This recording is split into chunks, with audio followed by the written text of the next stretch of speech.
السلام علیکم ورحمۃ اللہ تعالی وبرکاتہ۔ حضرت صدیق اکبر رضی اللہ تعالی عنہ کا خواب۔ حضرت صدیق اکبر رضی اللہ تعالی عنہ قبل از اسلام ایک بہت بڑے تاجر تھے۔ آپ تجارت کے سلسلے میں ملک شام میں تشریف فرما تھے کہ ایک رات آپ نے خواب میں دیکھا کہ چاند اور سورج آسمان سے اتر کر ان کی گود میں آ پڑے ہیں۔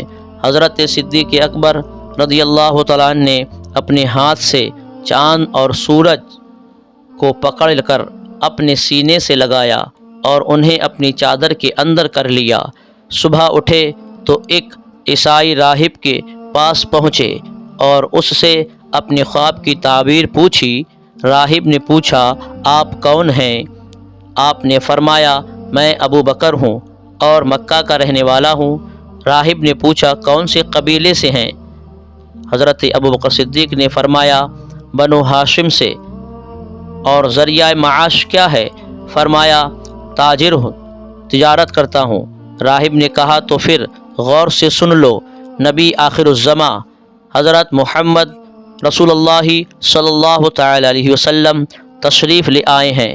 وہ بھی اسی قبیلے بنو ہاشم سے ہیں اور وہ آخری نبی ہیں، اور اگر وہ نہ ہوتے تو خدائے تعالی زمین و آسماں کو پیدا نہ فرماتا اور کبھی کسی نبی کو بھی پیدا نہ فرماتا۔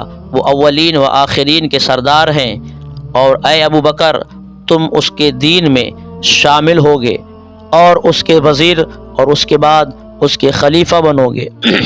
یہ تمہارے خواب کی تعبیر، اور یہ بھی سن لو، میں اس نبی پاک کی تعریف و نعت توریت و انجیل میں پڑھی ہے، اور میں اس پر ایمان لا چکا ہوں اور مسلمان ہوں، لیکن عیسائیوں کے خوف سے اپنے ایمان کا اظہار نہیں کیا۔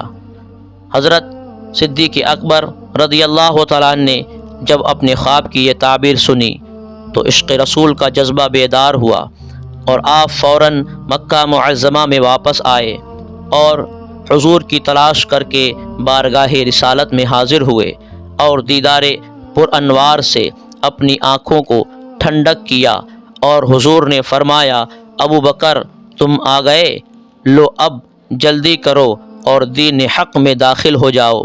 صدیق اکبر نے عرض کیا، بہت اچھا حضور، مگر کوئی معجزہ تو دکھلائیے۔ حضور نے فرمایا، وہ خواب جو شام میں دیکھ کر آئے ہو اور اس کی تعبیر جو اس راہب سے سن کر آئے ہو، میرا ہی تو معجزہ ہے۔ صدیق اکبر نے یہ سن کر عرض کیا، صدقہ یا رسول اللہ، انا اشہد انک رسول اللہ، سچ فرمایا اے اللہ کے رسول، آپ نے اور میں گواہی دیتا ہوں کہ آپ واقعی اللہ کے سچے رسول ہیں۔ حضرت ابو بکر صدیق رضی اللہ تعالیٰ عنہ حضور صلی اللہ تعالیٰ علیہ وسلم کے وزیر اور خلیفہ برحق ہیں، اور ہمارے حضور صلی اللہ تعالیٰ علیہ وسلم سے کوئی بات چھپی نہیں رہتی۔ آپ دانائے غیوب ہیں، اور یہ بھی معلوم ہوا کہ تمام مخلوق ہمارے حضور ہی کے صدقے میں پیدا کی گئی، اور اگر حضور نہ ہوتے تو کچھ نہ ہوتا، وہ جو نہ تھے تو کچھ نہ تھا، وہ جو نہ ہو تو کچھ نہ ہو، جان ہے وہ جہان کی، جان ہے تو جہان ہے۔ اگر آپ کو اسی طریقے کے واقعات سننا ہے اور یہ ویڈیو آپ کو پسند آئی ہو تو ہمارے چینل کو لائک سبسکرائب ضرور کریں، تاکہ روزانہ آپ حضرات کی خدمت میں ایسا حکایات، ایسے واقعات پہنچتے رہیں۔ تب تک کے لیے خدا حافظ۔